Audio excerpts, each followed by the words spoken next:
magandang umaga po sa inyong lahat. Lahat tayo naghahangad ng kapayapaan sa ating sarili, sa ating pamilya. Pero ang sabi nila, meron daw 3 kadahilanan para mawala sa atin ang kapayapaan. Ano yun? Yung una ay unexplainable problems. Kapag may mga problemang dumarating sa ating buhay na ating hindi maipaliwanag, nawawala sa atin yung kapayapaan. Kasi lagi tayo naghahanap ng dahilan. Bakit pumalpak yung relasyon? Bakit hindi naging maayos ang negosyo?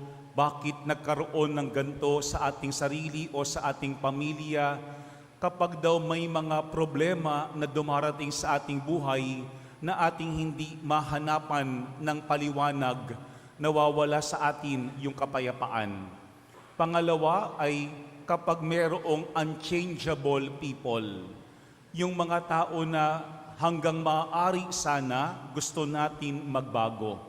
Pwedeng pamilya, pwedeng katrabaho, pwedeng kapitbahay. Kapag yung mga tao na ating hinahangad sana magbago o maging maayos yung kanilang pag-uugali, pero hindi pa rin nagbabago, nawawala tuloy yung ating kapayapaan kasi tayo ay nadidismaya. Bakit hindi pa nagbabago ng ugali itong mga taong ito na malapit sa atin o tayo ay nagmamalasakit sa kanila? Pero pangatlo daw na pwedeng makapagpawala ng kapayapaan sa atin ay uncontrollable circumstances. Yung mga pangyayaring dumarating sa ating buhay na ating hindi inaasahan, dumarating ng biglaan, na wala sa ating plano.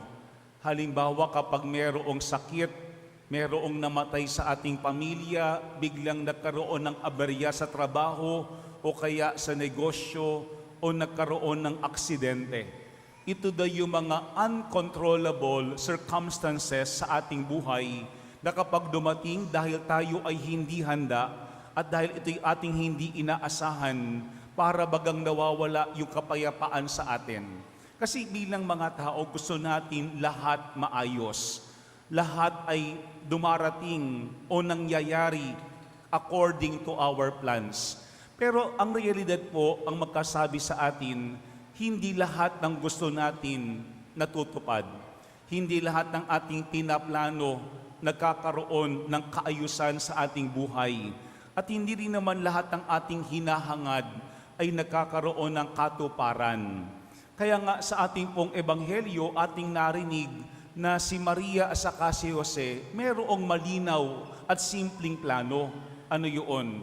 Yung sila ay magsama pagkatapos nilang ikasal at maaaring bumuo ng pamilya.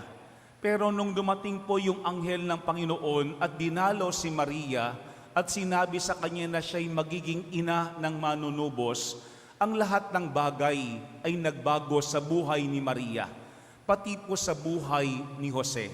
Pero maganda na sa ating pong ebanghelyo sa ngayon, ating nakita ano ba yung plano ni Jose nung kanyang nalamang si Maria na kanyang katipan ay nagdadalang tao lalang ng Espiritu Santo. Ang kanyang plano maliwanag, hiwalayan ng tahimik si Maria. Bakit? Kasi baka ang pakiramdam niya ay siya'y nagiging hadlang sa plano ng Panginoon sa buhay ni Maria. Kaya nga minsan kapag hindi natutupad yung ating mga plano sa buhay, pwedeng tayo mismo ay lumalayo. Maaaring kapag tayo ay nagtatampo, tayo mismo ang umaalis o kaya nagtatago. Pero sa ating ebanghelyo, nung nagpakita ang anghel sa panaginip kay Jose, para bagang sinasabi sa kanya ng anghel, huwag kang umalis, manatili ka. Bakit? Kasi bahagi ka rin ng plano ng Panginoon. Hindi ka sagabal sa plano ng Diyos kay Maria. Kasi alam talaga naman natin na ang sabi sa Lumang Tipan, ang manunubos ay manggagaling sa angkan ni Haring David. Si Jose po, siya ay galing mismo sa angkan ni Haring David. Ang kanyang ama ay si Jacob. Ibig sabihin, kahit noon pa man, bahagi na ng plano ng Panginoon, hindi lang si Maria bilang isang dalagang maglilihi ng lalaki at tatawaging Emmanuel, kung hindi pati si Jose na mula sa lahi o angkan ni David ay bahagi pa din ng plano ng Panginoon. Pero magandang hamon po yan sa atin.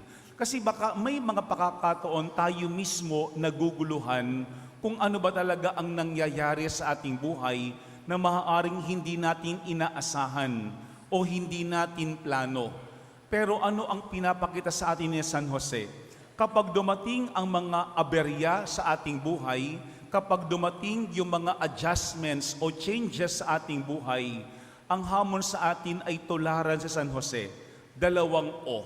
Yung unang O, openness, kabukasan.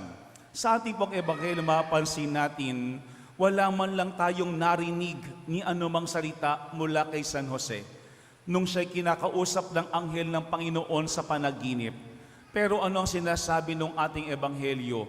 Si San Jose ay nakikinig mismo sa sinasabi ng anghel sa kanya kung paano mangyayari ang lahat kay Maria. Kaya nga po yun ang unang paalaala sa atin.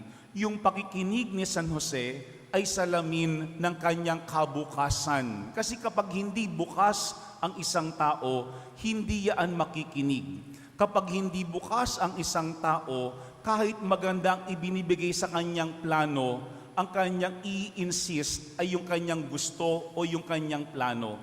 Kailangan yun mismo ang masunod. Pero yan po yung magandang halimbawa ni San Jose. Dahil siya ay bukas, siya ay handang makinig.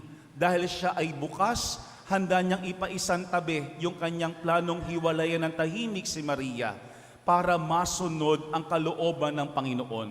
Kung yan po yung unang ating tignan. May mga pagkakataon ba na ating laging ipinipilit kung ano yung gusto natin? Kapag yun ang ating laging ginagawa, baka kailangan din nating tularan ang halimbawa ni San Jose, yung mas maging bukas kung paano ba gumagalaw at nagkasalita ang Panginoon mismo sa ating buhay. Kasi ang sabi nga nila, baka yung ating tinitignan na interruption sa ating buhay ay God's intervention. Yun na yung paraan ng Panginoon para tayo ay kanyang kausapin. Pero baka ang problema, sarado na yung ating isipan. Meron na tayong nagawang desisyon. Kaya by hook or by crook, kailangan mangyari yung gusto at plano natin. Yan po yung unang O na maganda kay Jose, yung kanyang openness, yung kanyang kabukasan na pakinggan ang sinasabi ng Panginoon sa pamamagitan ng anghel, ay yung kanyang kabukasan din na ipaisantabi yung kanyang planong hiwalayan si Maria para kanyang masunod ang plano ng Panginoon sa kanyang buhay. Alam po niyo, merong maganda sinabi sa Saint Therese tungkol dyan. Ang sabi niya, all we need is a receptive heart that is always listening, always open, always eager to respond to the one who calls us. Yun lang daw ang kailangan natin, puso na handang makinig. Kasi kapag yung puso natin ay handang makinig, tayo mismo ay bukas at ating laging gagawin ang kalooban ng Diyos na mayroong plano para sa atin. Kaya nga ang sabi ni Saint Therese, truly it means to be a child who seeks nothing more than to please his father. Yun lang daw ang gusto ng bata. Walang iba kung hindi yung masunod, yung maging maligaya ang kalooban ng kanyang ama. Siguro yan po yung paalaala sa atin. Minsan tayo ay nag-aalboroto kapag hindi nasusunod yung ating plano, yung ating gusto. Pero sana habang tayo ay tumatanda, tulad ni San Jose, tayo na nanatiling bukas, nakikinig, para tayo din mismo ay magabayan ng Panginoon. Pero pangalawang O na mahalaga po kay San Jose ay yung kanyang obedience, yung kanyang pagsunod. Ang sabi ng ating ebanghelyo, nang magising si Jose, sinunod niya ang utos ng anghel ng Panginoon. Pinakasalan niya si Maria. Pwede naman paggising ni Jose, galit-galit na. Kalimutan na ang lahat ng nangyari sa panaginip. Pero hindi ganoon ang pagkatao ni San Jose. Sabagkat sa ating ebanghelyo, nung siya'y nagising, talagang kanyang sinunod ang sinabi ng anghel ng Panginoon sa kanya, na huwag matakot, pakasalan si Maria. Tingko yan po yung pangalawang paalaala sa atin, yung obedience, yung pagsunod. Minsan hirap tayong sumunod. Bakit? Kasi baka iniisip natin, alam natin ang lahat. Mas meron tayong magandang plano kaysa sa ating Panginoon. Pero maganda po yung sinabi ni Saint Padre Pio, without obedience, there is no virtue. Kapag wala daw pagsunod, walang mahuhubog ng magandang ugali sa atin. Kasi ang taong hindi sumusunod ay mahirap gamitin, mahirap kausapin, mahirap hubugin ng ating Panginoon. Yan po yung pangalawang ating tignan, obedience. Meron ba tayong issue kapag pag-uusapan yung obedience, yung pagsunod? Pero sa San Jose, kahit siya ang ama ng tahanan at haligi ng pamilya, handa siyang sumunod. Bakit? Kasi alam ni San Jose na kanyang pwedeng pagkatiwalaan mismo ang Panginoon. Alam natin mga kapatid, maraming dahilan para mawala ang kapayapaan sa atin. Kapag may mga problema na hindi maipaliwanag, kapag may mga tao na hindi magbago-bago, at kapag may mga pangyayari na bigla na lamang dumarating na ating hindi napaghandaan. Pero isa lamang ang dahilan para maibalik sa atin yung kapayapaan katulad ng kay San Jose. Ano yun? Yung maalaala natin ang salitang Emmanuel. Ibig sabihin, kapiling natin lagi ang Panginoon. Kasi mga kapatid, wala mang kasiguraduhan ang mga nangyayari sa ating buhay. Basta ating kapiling lagi ang Panginoon, meron tayong kapayapaan. Dalawang O ang ating pwedeng tularan kay San Jose. Yung kanyang openness at pangalawa, yung kanyang obedience. Mga kapatid, minsan oo tayo ng oo. Pero magandang ating tignan, talaga bang ating pinag-isipan, pinagnilayan yung ating oo? Kasi kung walang openness at walang obedience yung ating oo, hindi yan tunay na oo. Amen.